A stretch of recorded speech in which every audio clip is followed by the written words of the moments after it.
Welcome back to our Dark Souls journey, and I'm officially beginning the challenge now. When I say beginning the challenge, I really mean I'm just gonna equip Claymore and try to kill everyone with that. So if you're not aware, the challenge I kinda set for myself is to try to use as many weapons as possible. And ideally what I would like to do is, as soon as I find a new weapon which I can equip, so the one which I have enough stats for, I'll equip it and actually try to beat the rest of the game with it. Or not the rest of the game, but until I encounter a new weapon. So if I was kind of being diligent, I should have equipped first the Drake Sword and then the Claymore, which I found at the ground. In this case, because the Claymore isn't equipped, it actually deals less damage than our Little Sword, which I did upgrade previously. So that was maybe a bit of a waste of souls in some extent, but honestly, souls really aren't that big of a deal when you're dealing with things like that. I mean, just overall in the game, souls aren't that big of a deal except early in the game. So we'll try to kind of beat the game, or at least until we find a new weapon with Claymore, which is basically like a previous sword except just a little bit bigger. Before I actually go on and find the boss, I would like to do one more thing. I picked up a very particular item in the previous episode, maybe it was 2 episodes ago, I don't remember, but it's called the Firekeeper Soul, and that's something that I wanted to tackle on at least a little bit. And if you read the description here, or at least kind of skim through it, it's a soul of a firekeeper, and essentially this has a lot of humanity. So what we could do is eat it and get 5 humanity for it, which is not exactly infinite when you think about it, but it's enough. It's a lot of humanity. It's basically, I think, the most that any item gives you. And it's really a waste to use it for such a purpose, because we can do a much better thing with it.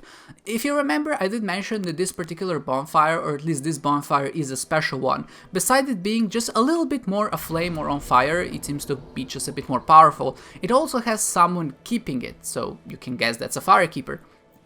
So if I go down here, we can find a pretty quiet woman, because she can't speak, but she has an option of reinforcing our Estus Flask, and if you use the Firekeeper Soul, which we picked up, we can reinforce our Estus Flask, and you can see that now it's Estus Flask +1. And essentially what this means is that it just heals us for more. So whenever we find a new Firekeeper Soul, and there are many of them, I would say like 4, maybe 5, we can come back to her or to any other Firekeeper, and then give it to her, and then she will reinforce our Estus Flask. I don't know what the process is of why it reinforces our flask, like the technology or the science behind it. I'm not really sure about it. Again, those are pretty lore implications which I believe exist, but I'm just not aware of them because they seem to be quite convoluted. The whole souls and the flask, it's all quite mysterious, at least to me. But essentially now we're able to heal for more, and that's exactly what we're gonna do. It's gonna come quite in handy because we're gonna go fight our, I would say, first real boss. Maybe the boss on the bridge, what was called Taurus Demon, was pretty difficult, but I still wouldn't consider him a real boss just because he's an enemy that you find later on. He's just basically like a regular enemy later on, so he's not really like a boss, he's more like a pawn. But the enemies now will be a real challenge for us. And this guy on the stairs is always super annoying because he can parry you back. So just like we can parry other enemies, some enemies can parry us, and this guy definitely does that. He's pretty telling with the stance he has. He just seems like he's gonna do it, and he will, and I think he deals a lot of damage. Maybe he would be able to kill us, maybe not because we have full armor, but he definitely is pretty dangerous. You can see that we get 200 souls for killing him, so already we're getting quite a significant amount of souls back from our enemies, so that's why I said we really don't have to worry about it. Okay, I just walked right into that one. You can see that there's like I called him Chancellor in the last episode, but he's a Channeler, that's what I meant to say. And this guy is dangerous to some extent, more so because of his little goons behind him. He actually has a buff, which just gives him more damage, and just because there's so many of them, it's very easy to get overwhelmed. I think we die in 3 hits, and there's like 10 of them, so if you're not careful, and if you don't kind of distance yourself, and if the camera doesn't lock you out, come on. If the camera doesn't lock you out, it's actually very easy to die against them. Kind of unshamefully, or maybe shamefully. I did die against these enemies the most here, at least in this area, just because of how many there are, and just because of how difficult and how hard they hit because of the Channeler. Not Chancellor, but maybe he's a Chancellor too, what do I know. But on his own, he's not that dangerous. He has the Spear, which is a very rare drop, so if you get it, we'll definitely use that. I mean, it's also in the challenge, I'll try to use that. I'll try to keep to my word and actually use the weapons that we find. One thing that might be a problem, especially later on, if you find a new weapon, Unless I reinforce it somehow, I'm not really gonna be able to use it effectively. The problem is that majority of your strength, or at least the most of your damage that you do, comes directly from reinforcing your weapon. So if you come later on upon a weapon which is unupgraded, you're just not gonna deal any damage to enemies just because of how much health they have. So definitely we'll kind of need to think something about it, because that's part of the challenge, part of fun, trying to figure out how to make things like that work. So I'll try my best. But for now, you know, we don't really have anything to worry about since the enemies are relatively easy. I really like this area always, like of this church, because below it's so well lit, and here it's just darkness. It just has this feeling of desolation. I mean, I guess the whole game has that feeling of desolation already, but just this area in particular feels abandoned, especially with corpses in the barrels. And if I just roll into that one, I get another humanity. I never had a chance to talk about what humanity is, and humanity in particular, well, I think I missed one. There was a door right here. Am I blind? Oh, there it is. Not really a door, it's just like planks on a frame. It goes very far to call it a door, but it's just a few planks on a frame. We'll save this guy for no particular reason. I'm not gonna listen to him too much, like I said. Basically, he's in prison because something happened. You might imagine that someone in prison might not be that good of a guy, but he pretends he is, so let's believe him for now. We'll deal with him later. But I wanted to talk about humanities, and just humanity in general. You can see that we have a counter in the top left corner. It says 2 now. And basically, whenever you kill an enemy, there's a chance that you're gonna get humanity out of them, or when you use the Firekeeper Soul, like I said, or when you just use a humanity, which is also an inventory item. So if you go down, you can see that we have humanity here. And if you use that, of course, we just get humanity, or in other words, that number increments by 1. And the more of that we have, the more chance we have of finding rare items, and our defenses go up. So in essence, it's a really useful stat to have, but the problem is when you die, you lose all of it, and you kind of have to retrieve it. So it's maybe a good idea to keep a lot of humanity on yourself, just because it does boost the chance of finding something rare, but at the same time, even if you do and you die, you're risking a lot. So it's kind of one of those things that's high risk versus high reward. And sometimes it's worth it, depends how experienced you are at the game, and sometimes it's not. So here we are before the white light, and like I said before, that's maybe a bit of a spoiler, but we'll be facing a boss here. It's really a tricky boss because it doesn't let you know immediately that's what you're gonna fight. Maybe you can look around and it gives you a sense of what's going on, but the area is quite big. But again, like before, you can't really go back, so you know that something's gonna happen as soon as you maybe step a little bit too forward. So let's watch the cutscene as it unveils.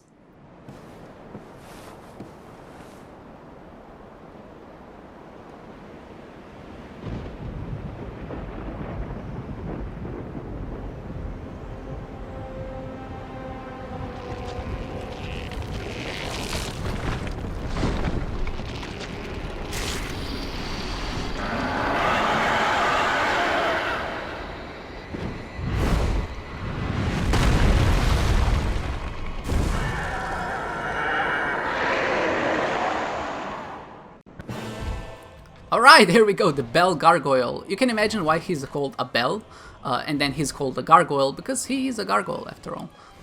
He's quite a tough one, just because he does have some sweeping attacks where he flies a lot. Really, the only way to really get him is to just get in there and just start swinging.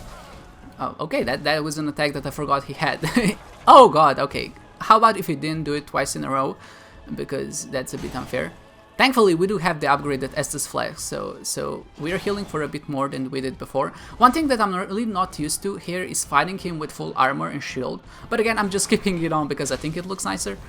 I would probably benefit from having more dodge potential. Essentially, the more armor you have, the harder it is to dodge, and the less armor you have, the easier it is to dodge. The dodge is faster and things like that, which makes sense just intuitively, but it's also a mechanic of the game, which is quite important. Again, one of those risk versus reward things. So obviously, having more armor means you can sustain more hits, but having less armor means you can dodge better, and that's really what's going on here. What I'm trying to do here, you can notice I'm not really swinging at him. I'm trying to chop off his tail, and that's something that you can do in this game, chop bosses' tails or just some enemies. And you can get their weapon. In this case, we would get the axe that he has on the tail, and that would be quite cool. I don't think I could equip it just because of its stat requirements. Oh, okay, you can see that another one joined the fight. I thought he joined later, but this is definitely the surprise. Oh god. Okay. How about if I didn't die yet? That would be a bit unfortunate, but definitely when there's 2 of them, it becomes so much more dangerous, and they get this new... Okay, push me off. I'll be right back at the fog gate.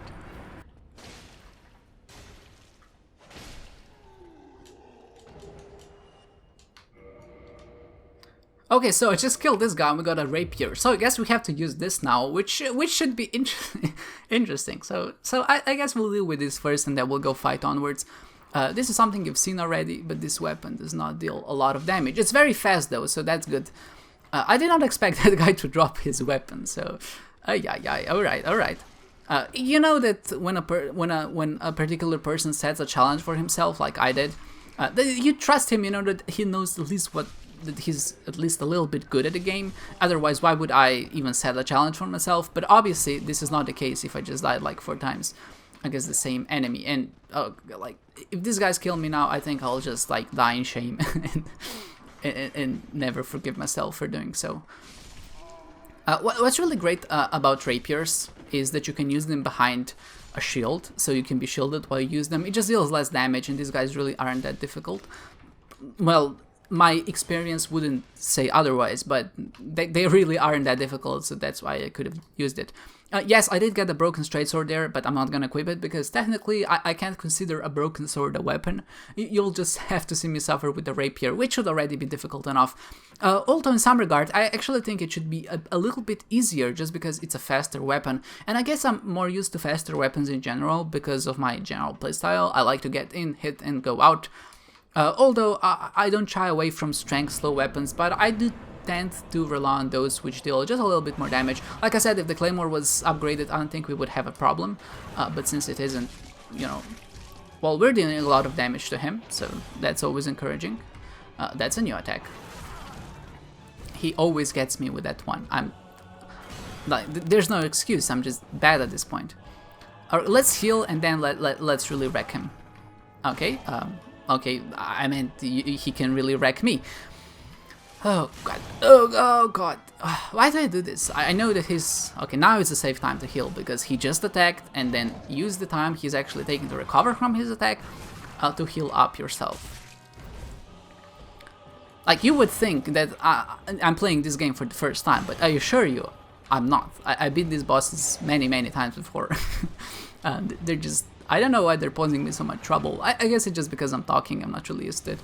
Doesn't matter, we'll get through it eventually, you know, if I have to edit it down so it's not like 100 years long, I'll do that.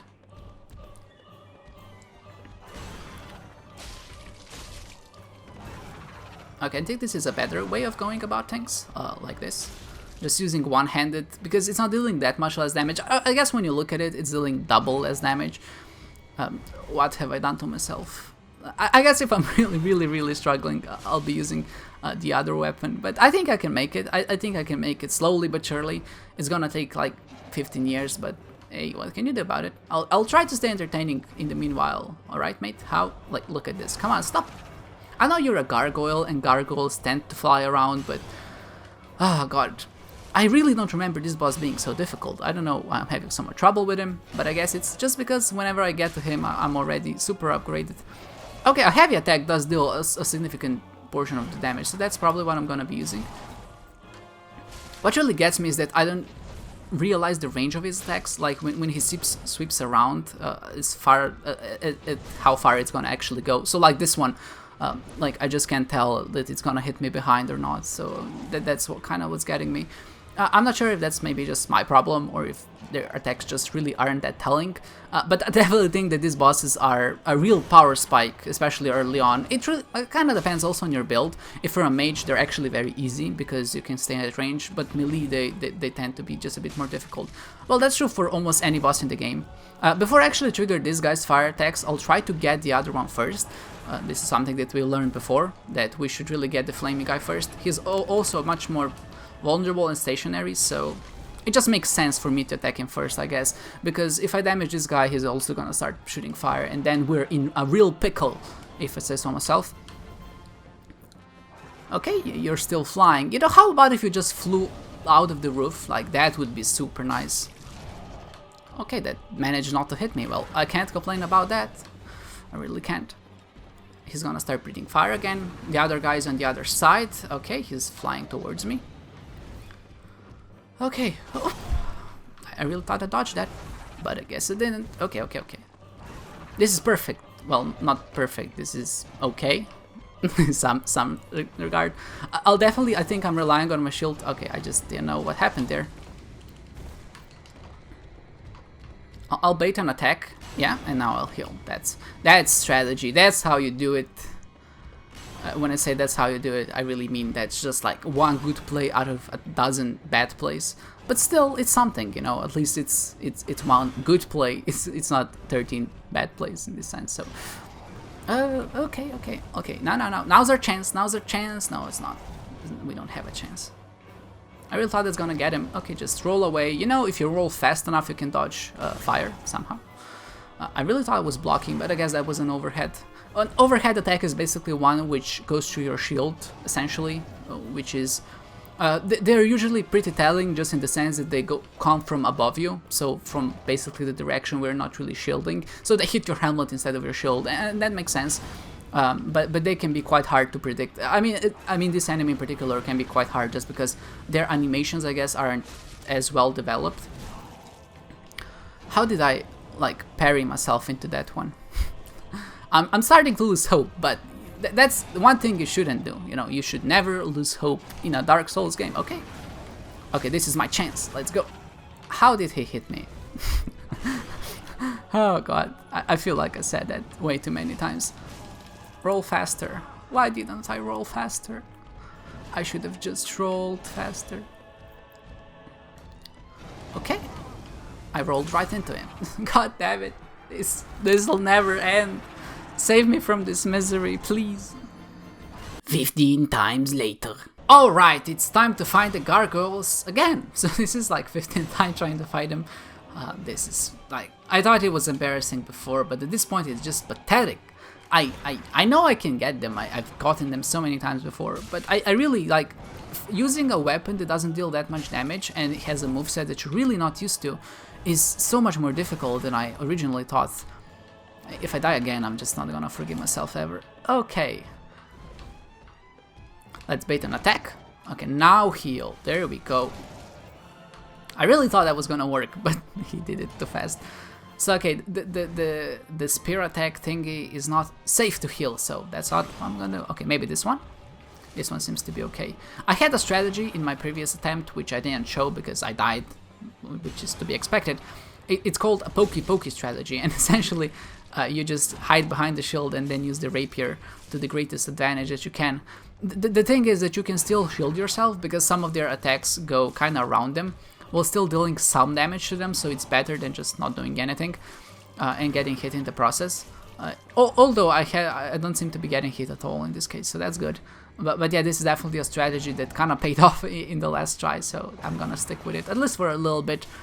Until I can get maybe a better hit off. Like in this case, you can see I was holding up my shield and I dealt some damage, but I was also able to still be close to him and actually not use my Estus to restore my health. So that's good. Okay, there we go. Stabby. No. Pokey. Right, pokey. It's a solid strategy. It's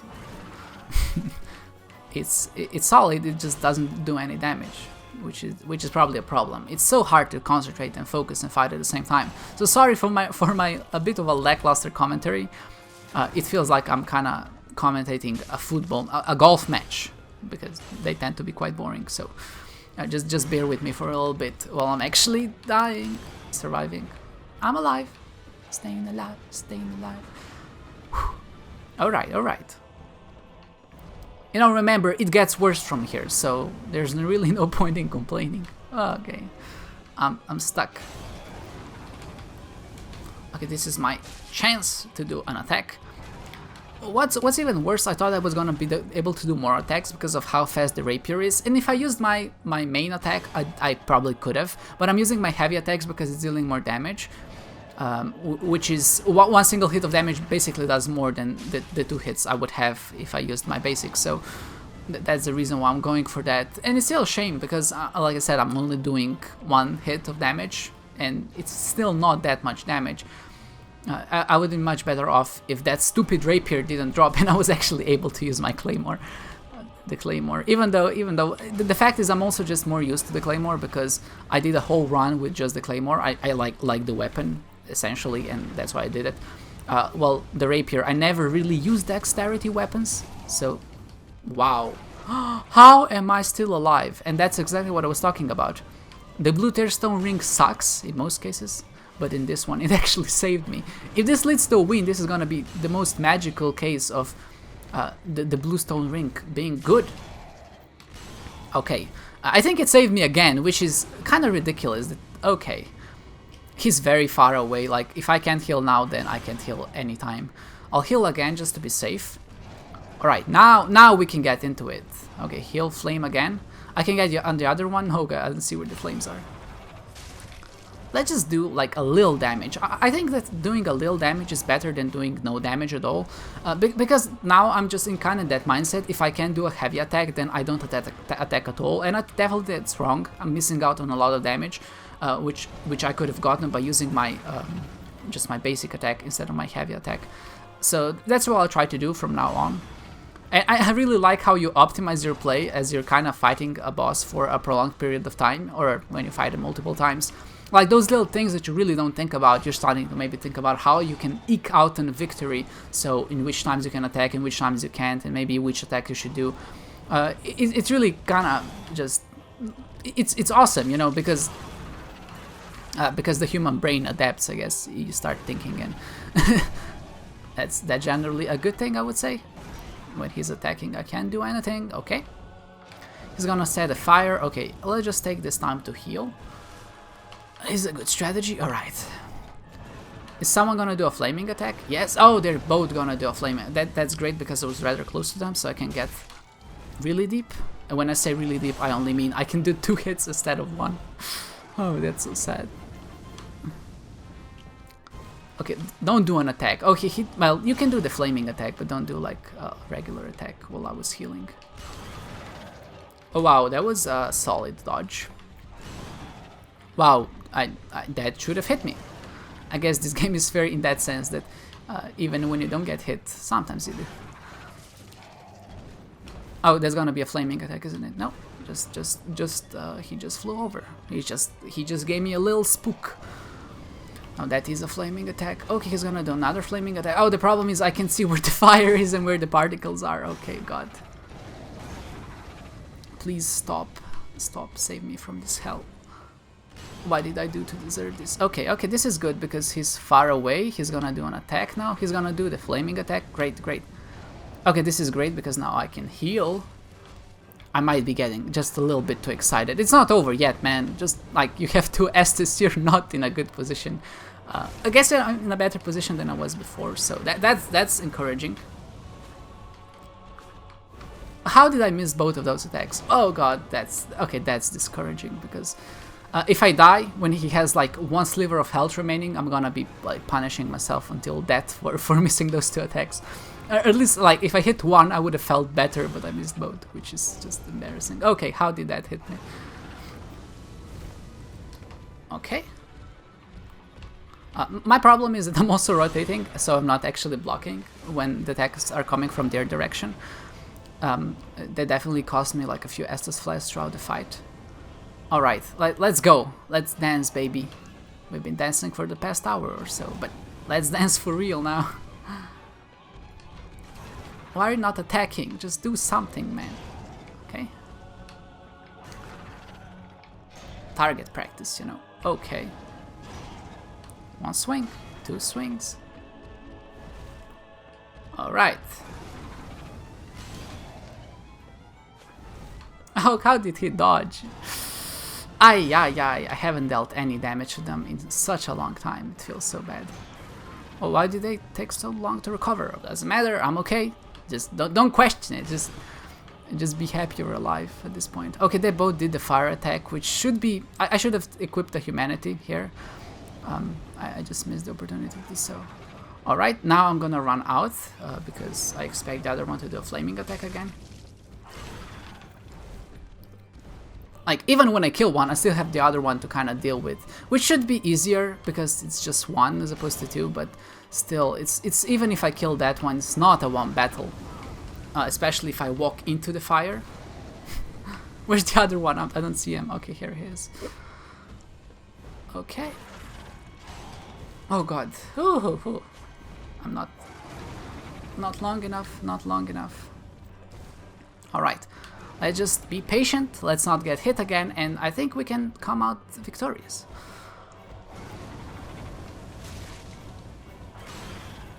Okay, definitely calculated that to some extent. Okay, how did I block that? I don't know, but let's not question it. Alright.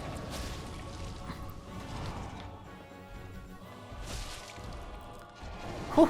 Okay, one more hit and we're almost done. I should chuck a firebomb, that would be... Okay, let's take this time.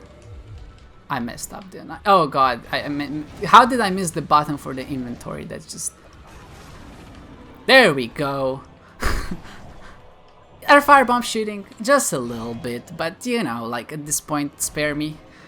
I was supposed to hit 2 attacks and I missed because I'm bad, so you know, let's say that one of those attacks hit and I can feel better about myself, and that's it. Okay, let's do the pokey strategy for this guy, and that's it, you know, like, just employ the pokey strategy, and I think we have this. If he does a flaming attack, I'll take that opportunity to heal with a humanity, but if he doesn't, then that's it, I guess, so, alright.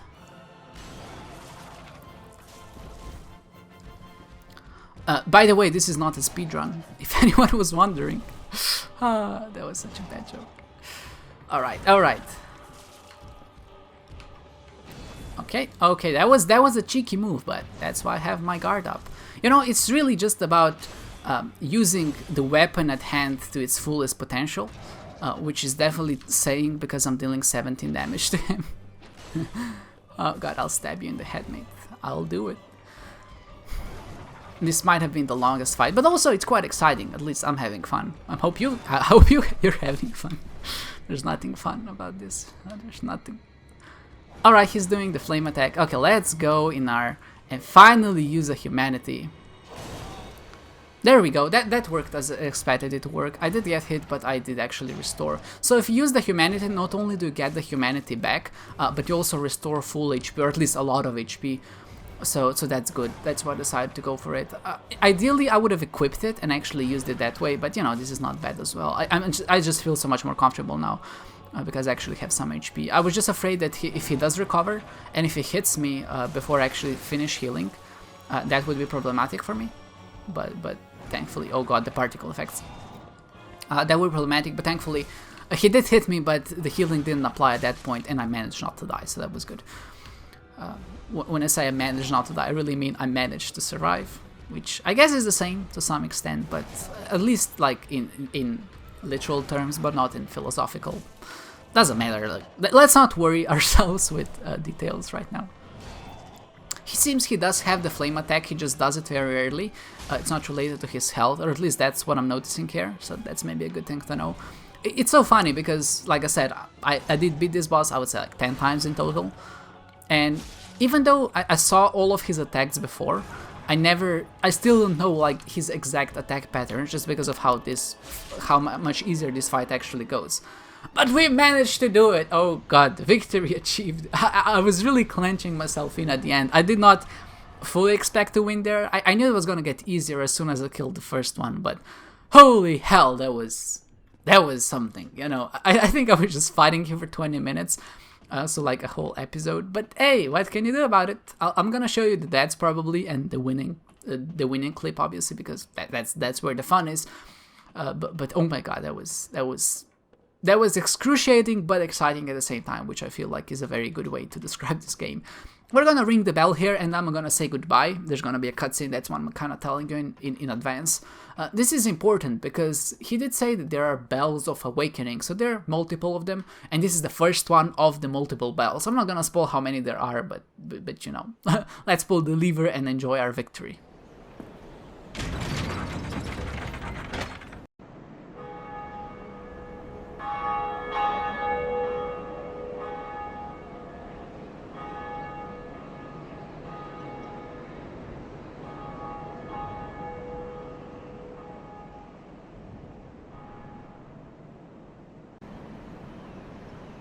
Alright, we ring the bell of awakening. Nothing awakened yet, but when we ring the second one, something might. With that said, I hope you enjoyed this episode. It was so excruciating, but we managed to beat it, and I hope that that you enjoyed my victory as much as I did. I hope you enjoyed this one, guys, and I hope to see you next time.